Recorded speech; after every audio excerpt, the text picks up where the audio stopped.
At first, when you pick up a ratchet strap, it may seem pretty cut and dry, but to some it can be a bit confusing, and that's to be expected. A lot can actually go wrong if you put a strap on incorrectly. Here at Mytee Products, we carry a wide variety of straps with different end fittings, colors, working load limits, etc., so we know a thing or two about how to work them.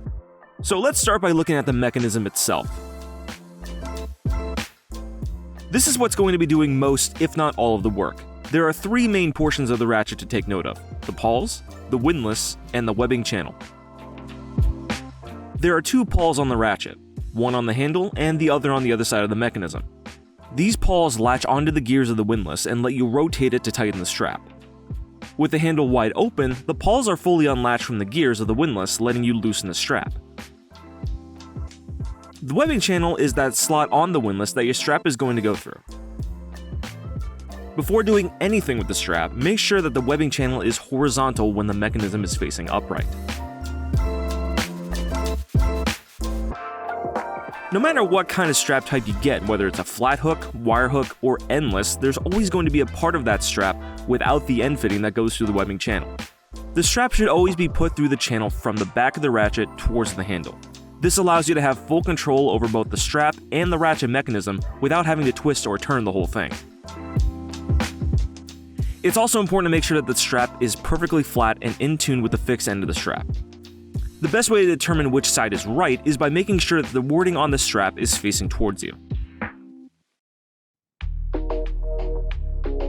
Start by connecting each end fitting to your tie-down points. This could be a rub rail, a D-ring, or an E-track depending on the end fitting that you have. Next, thread the strap through the windlass and pull through as much strap as you possibly can. Be sure to double check that there are no twists or kinks in the strap.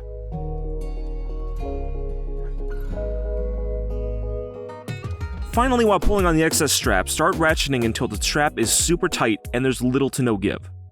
Make sure to close the ratchet all the way down so that the pawls cannot become disengaged from the teeth of the windlass.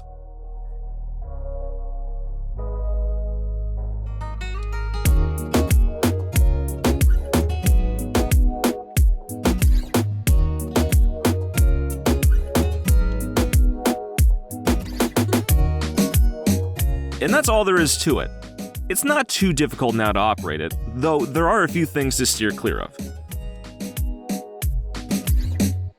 Do not thread the strap backwards.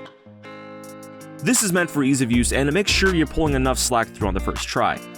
Think of it as a belt for your pants. It's easier to thread over than under. Make sure the strap is flat.